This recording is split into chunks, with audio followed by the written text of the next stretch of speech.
This morning's communion meditation consists of 3 unrelated readings.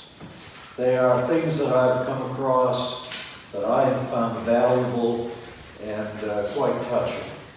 I think many of you will find some of it helpful and make you glad you came this morning.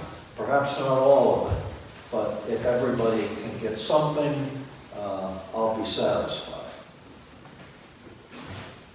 The first is a piece by Rabbi Harold Kushner, who for 25 years was the rabbi at Temple Israel in Natick, Massachusetts. He has written 5 national bestsellers. He is best known for his best-selling book written in 1981, When Bad Things Happen to Good People.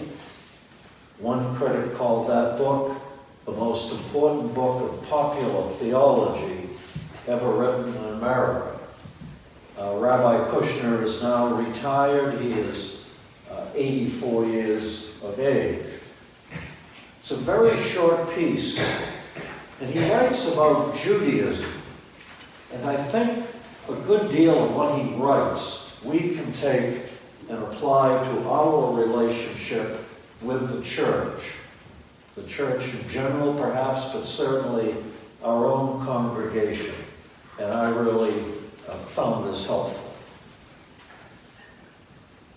Judaism is less about believing and more about belonging. It is less about what we owe God and more about what we do with each other. Because we believe God cares more about how we treat each other than he does about our theology. Being Jewish is like being part of a family. And in a family, there may be people with whom you have very little in common. You may be a political liberal, and your uncle a staunch conservative. You enjoy Mozart and Vivaldi, while your cousin is into heavy metal. But you feel bound to them by family ties. You may not like each other. You may not agree with each other. But you know that you belong to each other. We love Israel not because it is perfect, but because it is ours. We love our parents not because they are better parents than anyone else has, but because they are our parents.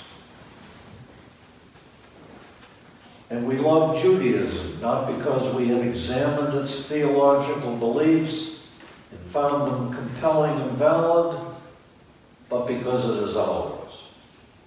It is the community through which we learn how to be human and how to share life with the people around us. I hope that much of what he says about Judaism we can say about our church.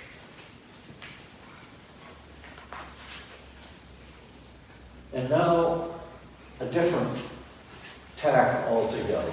And I found this quite touching. It's a piece I think was originally in the Valley News, and it's written by Joan Wickersham. At the age of 80, after 15 years of widowhood, my mother fell in love with a man she met in her assisted living place. Sometimes when I mention this to people, they would say, "Oh, wonderful. Isn't that adorable?" No, it wasn't. My mother and her friend were not cute. They were 2 adults conducting a complicated adult romance. Their bodies were frail. She used a walker, and he a cane. But their minds were sharp, and their feelings were intense. It was a happy but also stormy relationship. she would call me and talk about how wonderful he was. Then she would call and tell me he'd acted like a jerk.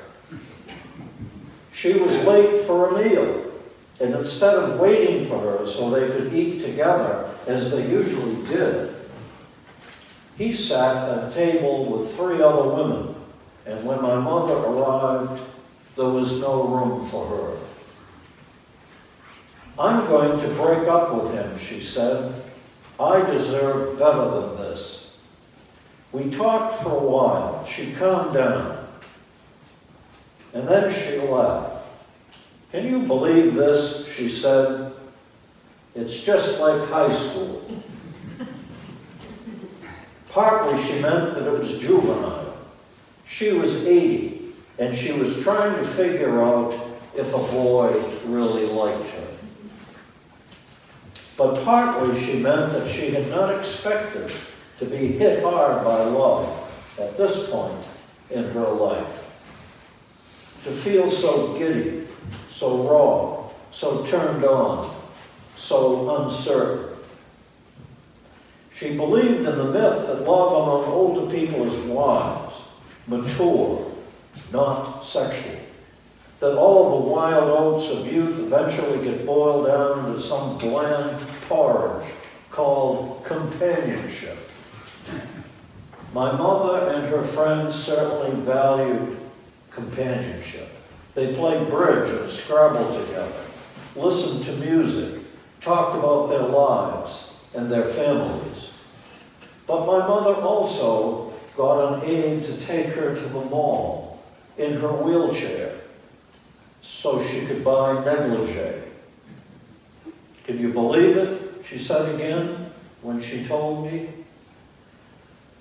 The relationship started to deteriorate when my mother's health worsened. She had a neurological disease that eventually paralyzed her from the waist down and largely blinded her. Her friend, the man, told me he didn't know if he could deal with this. He had lost his wife 40 years ago and had never gotten over the pain of her illness and death. I was sorry for him, but sorrier for my mother. Her condition necessitated a move out of the assisted living place and into the nursing home next door.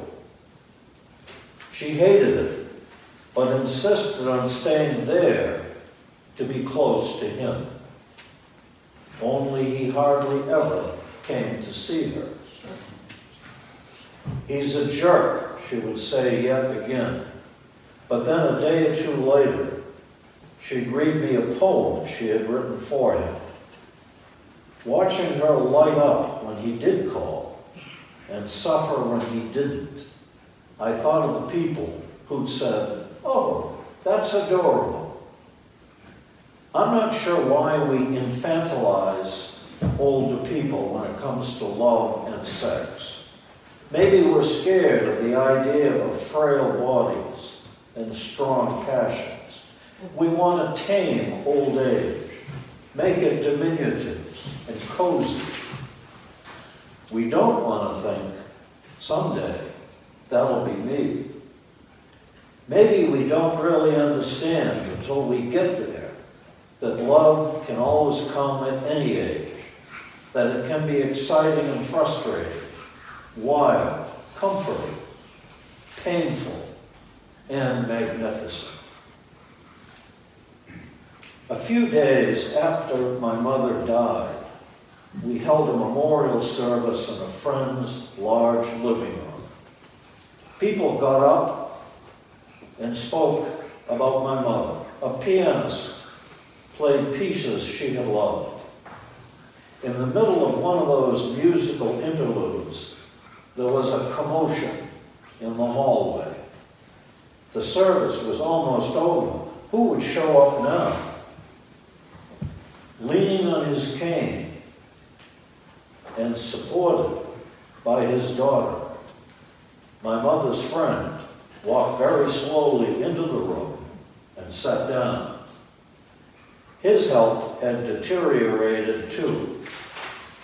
He could barely walk, and clearly it had been a huge effort for him to get out to attend the service. He'd showed up late, but he was there. And that's by Joan Wickersham.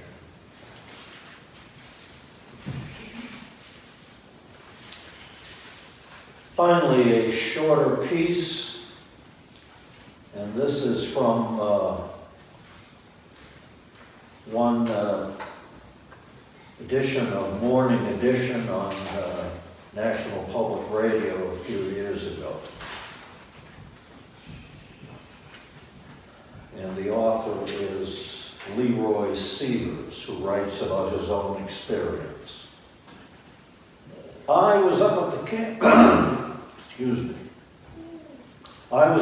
cancer center the other day, waiting for a friend. I just sat and watched all the people. You can tell the regulars right away. They walk with purpose, off to the lab for blood work, upstairs for chemo. They're the ones saying hi to the nurses and doctors who've become their friends. You can tell the people on their first visit just as easily. They have that lost look of new students on the first day of school. Not sure where anything is or what they're supposed to do. The regulars have gotten past that deer in the headlights look. Their faces show determination more than anything else. I noticed in particular one man in the lobby. He was wearing his bathrobe, and he didn't seem concerned at all. I saw a young woman frantically looking for someone. I assumed they were father and daughter. When they found each other, they hugged. The young woman held on tightly. It was a very private moment in a very public place. Would they have done that before the man got cancer? Would they even have hugged, except on rare occasions? I think one of the things cancer does is break down the walls of our pride. A doctor told me early on that cancer meant many people would want to talk about things I definitely didn't want to talk about. He was right. I have to talk about my body to strangers. I have to talk to my doctors about my greatest fears. I have to talk about my death. But it doesn't bother me anymore. I don't worry as much about keeping up a facade either. I have cried more than I ever had before. I've been more open to friends and loved ones about how much they mean to me. Before I got sick, I would have been embarrassed to say some of those things out loud.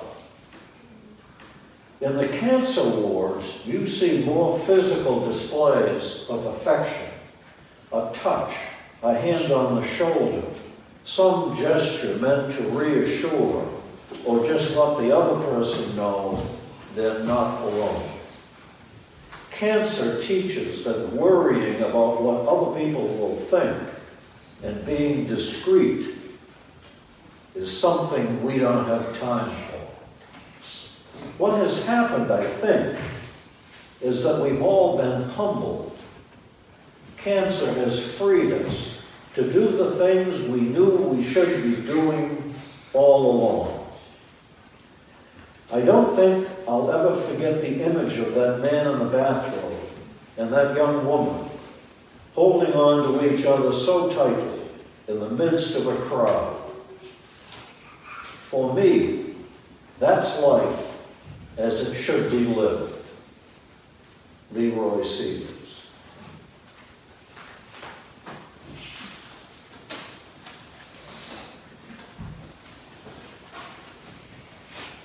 Let's turn to our